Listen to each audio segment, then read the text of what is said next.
Hello friends, जय हिंद। आज हम लोग जो हमारा चैप्टर था हिंदी पेडागॉजी में भाषा अधिगम एवं अर्जन, उसका पार्ट 1 की हम लोग प्रैक्टिस किया था, जिसमें हम लोगों ने 20 क्वेश्चन की प्रैक्टिस की थी। और इस वीडियो में हम लोग 25 क्वेश्चन की प्रैक्टिस करेंगे, जिसमें से हमारा 21 नंबर क्वेश्चन है भाषा अर्जन है। भाषा अर्जन क्या है, यह हमें बताना है। अब यहाँ पे ऑप्शन दिए गए हैं। भाषा अर्जन क्या है? सहायास प्रक्रिया है, अनायास प्रक्रिया है, या फिर एक और दोनों ऑप्शन सही है, या फिर इनमें से कोई नहीं। तो यहाँ जो 21 नंबर इस क्वेश्चन का जो सबसे उचित आंसर हो जाएगा वो हो जाएगा सहायास प्रक्रिया। कैसी प्रक्रिया है? सहायास प्रक्रिया है। उसके बाद अगला क्वेश्चन यहाँ पे 22 नंबर, भाषा सीखने के क्रम में बालक के अंतर्गत सर्वप्रथम किस अभिव्यक्ति का विकास होता है?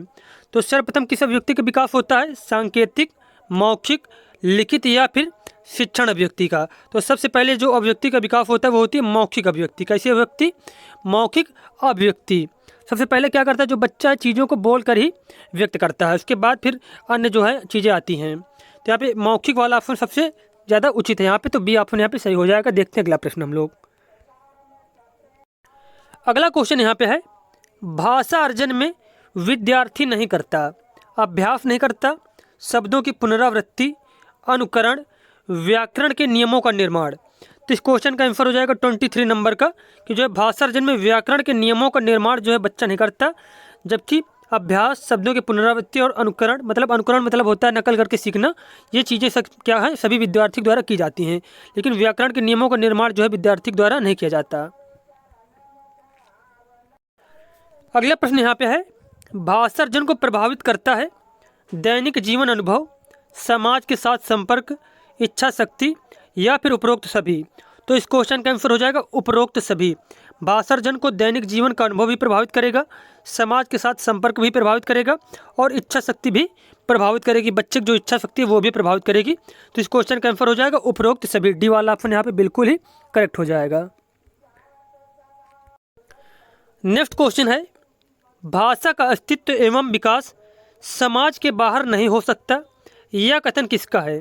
चामस्की का, ऑरोविन का, वाइगोत्स्की का, या फिर जीन पियाजे का। तो भाषा का अस्तित्व एवं विकास जो है समाज के बाहर नहीं हो सकता, यह कथन है वाइगोत्स्की का। किसका? वाइगोत्स्की का। उसके बाद अगला प्रश्न यहाँ पे है, 50,000 शब्द बालक किस आयु सीमा में सीखता है? 4 से 6 वर्ष, 6 से 8 वर्ष, 9 से 11 वर्ष, या फिर 12 से 15 वर्ष। तो 50,000 शब्द जो है बच्चा सीख लेता है कितने वर्ष की आयु में? तो इसका आंसर हो जाएगा 9 से 11 वर्ष की आयु में। 9 से 11 वर्ष की आयु में। उसके बाद अगला क्वेश्चन यहाँ पे, अन्य विषयों की कक्षाएं भी भाषा अधिगम में सहायता करती हैं क्योंकि सभी शिक्षक एक से अधिक भाषा जानते हैं।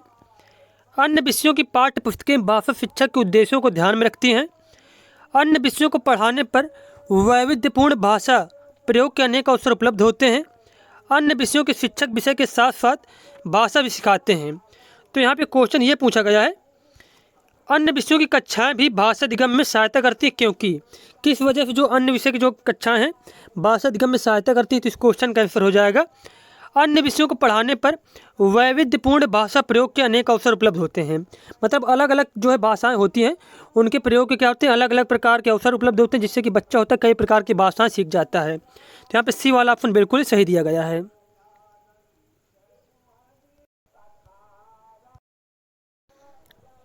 नेक्स्ट क्वेश्चन यहाँ पे है, प्राथमिक स्तर पर बच्चों की भाषा शिक्षा के संदर्भ में निम्नलिखित में से कौन सा कथन असत्य है? सुधार के नाम पर की जाने वाली टिप्पणियों व निरर्थक अभ्यास से बच्चों में अरुचि उत्पन्न हो सकती है। बच्चे समृद्ध भाषा परिवेश में सहज और स्वतः रूप से भाषा में परिमार्जन कर लेंगे। बच्चे भाषा की जटिल और समृद्ध संरचनाओं के साथ विद्यालय आते हैं। बच्चों की भाषा संकल्पनाओं और विद्यालय में प्रचलित भाषा परिवेश में विरोधाभास ही भाषा सीखने में सहायक होता है। तो क्वेश्चन अब यहाँ पे पूछा गया कि कौन सा कथन असत्य है यहाँ पे। तो 28 नंबर को जो यहाँ पे असत्य कथन, गलत कथन दिया गया है, तो वह हो जाएगा कि बच्चों की भाषा संकल्पनाओं और विद्यालय में प्रचलित भाषा परिवेश में विरोधाभास ही भाषा सीखने में सहायक होता है। तो यह ऑप्शन बिल्कुल गलत दिया गया है। उसके बाद नेक्स्ट क्वेश्चन है, भाषा अर्जन और भाषा अधिगम के संदर्भ में कौन सा कथन सही नहीं है। सांस्कृतिक भिन्नता भाषा अर्जन और भाषा अधिगम को प्रभावित करने वाला महत्वपूर्ण कारक है। भाषा अर्जन में विभिन्न संकल्पनाएं जैसे कि मातृभाषा में बनती है, भाषा अर्जन क्या है, विभिन्न संकल्पनाएं जो होती है भाषा अर्जन में वो किस में बनती है, मातृभाषा में बनती है। भाषा अर्जन में कभी भी अनुवाद का सहारा नहीं लिया जाता। भाषा अर्जन सहज और स्वाभाविक होता है, जबकि भाषा अधिगम प्रयासपूर्ण होता है। तो क्वेश्चन ये पूछा गया है यहाँ पे कि इसमें से 29 नंबर जो क्वेश्चन इसमें से सही क्या नहीं है। भाषा अर्जन में कभी भी अनुवाद का सहारा नहीं लिया जाता, तो ये ऑप्शन क्या है यहाँ पे गलत दिया गया है। नेक्स्ट क्वेश्चन है, भाषा सीखने के लिए कौन सा कारक सर्वाधिक महत्वपूर्ण है। समृद्ध भाषिक वातावरण, भाषा के व्याकरणिक नियम, पाठ पर आधारित प्रश्नोत्तर या फिर भाषा की पाठ्य पुस्तकें। तो भाषा सीखने के लिए जो सर्वाधिक उपयुक्त है यहाँ पे वो आ जाएगा भाषा का समृद्ध भाषिक वातावरण, भाषिक वातावरण। नेक्स्ट क्वेश्चन है, बच्चे विद्यालय आने से पहले भाषा के चारों कौशलों पर पूर्ण अधिकार रखते हैं। अपनी भाषा की नियमबद्ध व्यवस्था की व्यवहारिक कुशलता के साथ आते हैं या फिर कोरी स्लेट होते हैं। तो बच्चे जो होते हैं वो विद्यालय आने से पहले अपनी भाषा की नियमबद्ध व्यवस्था की व्यवहारिक कुशलता के साथ आते हैं। तो यहाँ पे बी वाला ऑप्शन बिल्कुल ही करेक्ट दिया गया है। अगला क्वेश्चन यहाँ पे है, भाषा अर्जन में महत्वपूर्ण है भाषा के विभिन्न रूपों का प्रयोग, भाषा का व्याकरण, पाठ्य पुस्तक या फिर भाषा का शिक्षण। तो भाषा अर्जन में जो सबसे ज़्यादा उचित है यहाँ पे तो वो हो जाएगा भाषा के विभिन्न रूपों में प्रयोग, भाषा के विभिन्न रूपों का प्रयोग। अगला क्वेश्चन यहाँ पे है, बच्चे अपने परिवेश से स्वयं भाषा अर्जित करते हैं। इसका एक निहितार्थ यह है कि बच्चों को अत्यंत सरल भाषा का परिवेश उपलब्ध कराया जाए, बच्चों को बिल्कुल भी भाषा न पढ़ाई जाए, बच्चों को समृद्ध भाषिक परिवेश उपलब्ध कराया जाए, बच्चों को केवल लक्ष्य भाषा का ही परिवेश उपलब्ध कराया जाए। तो इस क्वेश्चन का आंसर हो जाएगा बच्चों को समृद्ध भाषिक परिवेश उपलब्ध कराया जाए। नेक्स्ट क्वेश्चन है, प्राथमिक स्तर पर भाषा सिखाने से तात्पर्य है भाषा वैज्ञानिक तथ्य स्पष्ट करना, भाषा का व्याकरण सिखाना, उच्च स्तरीय साहित्य पढ़ाना या फिर भाषा का प्रयोग सिखाना। तो प्राथमिक स्तर पर जो भाषा सिखाने का सबसे ज़्यादा महत्वपूर्ण उद्देश्य होता है वह होता है भाषा का प्रयोग सिखाना, भाषा का प्रयोग सिखाना। अगला क्वेश्चन यहाँ पे 35 नंबर, कक्षा 1 के बच्चे अपने डैड डैश एवं डैड डैश से प्राप्त बोलचाल की भाषा के अनुभवों को लेकर ही विद्यालय आते हैं। तो इसका 35 नंबर का जो आंसर हो जाएगा वो हो जाएगा कि घर परिवार और परिवेश से प्राप्त बोलचाल की भाषा के अनुभवों को लेकर ही विद्यालय आते हैं। तो बी वाला ऑप्शन यहाँ पे बिल्कुल ही सही दिया गया है। अगला क्वेश्चन है, भाषा सीखने का व्यवहारवादी दृष्टिकोण पर बल देता है। मतलब जो भाषा सीखने का जो व्यवहारवादी दृष्टिकोण है वह किस पर बल देता है, अनुकरण पर, रचनात्मकता पर, भाषा प्रयोग पर या फिर अभिव्यक्ति पर। तो इसका आंसर हो जाएगा यहाँ पे जो 36 नंबर क्वेश्चन है, अनुकरण पर। व्यवहारवादी जो दृष्टिकोण है वह ये भाषा पर बल देखता है कि जो बच्चे जो हैं अनुकरण करके भाषा को सीखते हैं। तो यहाँ पे ए वाला ऑप्शन बिल्कुल सही हो जाएगा। अगला क्वेश्चन यहाँ पे है, वाइगोत्स्की के विचारों पर आधारित कक्षा में किस पर सर्वाधिक बल दिया जाता है, कविता दोहराने में, कहानी सुनने में, कार्य पत्रकों पर या फिर पारस्परिक अंतःक्रिया पर। तो वाइगोत्स्की ने जो सबसे ज़्यादा बल दिया था वो दिया था पारस्परिक अंतःक्रिया पर, पारस्परिक अंतःक्रिया पर। नेक्स्ट क्वेश्चन है, चामस्की के अनुसार कौन सा कथन सही है, बच्चों में भाषा सीखने की जन्मजात क्षमता होती है। तो यही वाला ऑप्शन सही दिया गया है कि बच्चों में भाषा सीखने की क्षमता जन्मजात होती है। यह कहा था किसने, चामस्की ने। तो यहाँ पे ए वाला ऑप्शन ही बिल्कुल ही सही दिया गया है। नेक्स्ट क्वेश्चन है 39 नंबर क्वेश्चन, भाषा अर्जित करने की प्रक्रिया में किसका महत्व सर्वाधिक है, भाषा कक्षा का, भाषा प्रयोगशाला का, पाठ्य पुस्तक का या फिर समाज का। तो इसका आंसर हो जाएगा समाज का। भाषा अर्जित करने में जो सर्वाधिक महत्व है वो होता है समाज का। नेक्स्ट क्वेश्चन है, भाषा अर्जित करने में वाइगोस्की ने किस पर सर्वाधिक बल दिया है?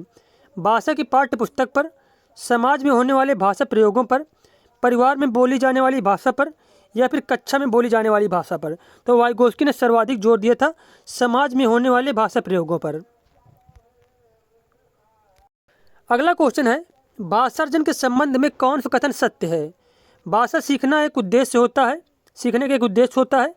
समाज सांस्कृतिक परिवेश के अनुसार अर्थ ग्रहण की प्रक्रिया स्वाभाविक होती है। भाषार्जन में बच्चों को बहुत अधिक प्रयास करना पड़ता है।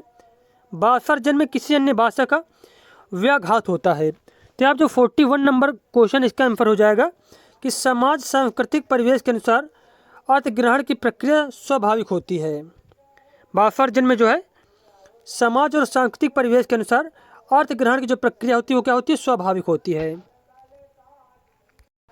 अगला प्रश्न यहाँ पे है, विद्यालय के बाहर का जीवन और वहाँ से प्राप्त ज्ञान एवं अनुभव सीखने के लिए आवश्यक प्रेरणा देते हैं क्योंकि मानक वर्तनी का सम्यक ज्ञान मिलता है, लेखन की विभिन्न शैलियों का परिचय मिलता है, समृद्ध भाषिक परिवेश मिलता है, इससे व्याकरणिक नियमों की जानकारी प्राप्त होती है। तो इसका आंसर हो जाएगा इससे समृद्ध भाषा परिवेश मिलता है। अगला क्वेश्चन यहाँ पे है 43 नंबर, बच्चों के भाषाई विकास में समाज की महत्वपूर्ण भूमिका होती है। यह विचार किसका है? पियाजे, स्किनर, चामस्की या फिर वाइगोस्की? तो समाज की जहाँ पर भी बात आ जाए तो वहाँ पे आंसर हो जाएगा वाइगोस्की का। किसका? वाइगोस्की। नेक्स्ट क्वेश्चन है, भाषा का अस्तित्व एवं विकास के बाहर नहीं हो सकता, परिवार, साहित्य, समाज या फिर विद्यालय? तो इसका आंसर हो जाएगा जो 44 नंबर है कि भाषा का अस्तित्व एवं विकास जो है समाज के बाहर नहीं हो सकता। उसके बाद 45 नंबर क्वेश्चन है यहाँ पे, प्राथमिक स्तर पर विद्यार्थियों के भाषा शिक्षण के संदर्भ में कौन सा कथन सही है? सतत रूप से की जाने वाली टिप्पणियाँ एवं अनवरत अभ्यास भाषा सीखने में रुचि उत्पन्न करते हैं।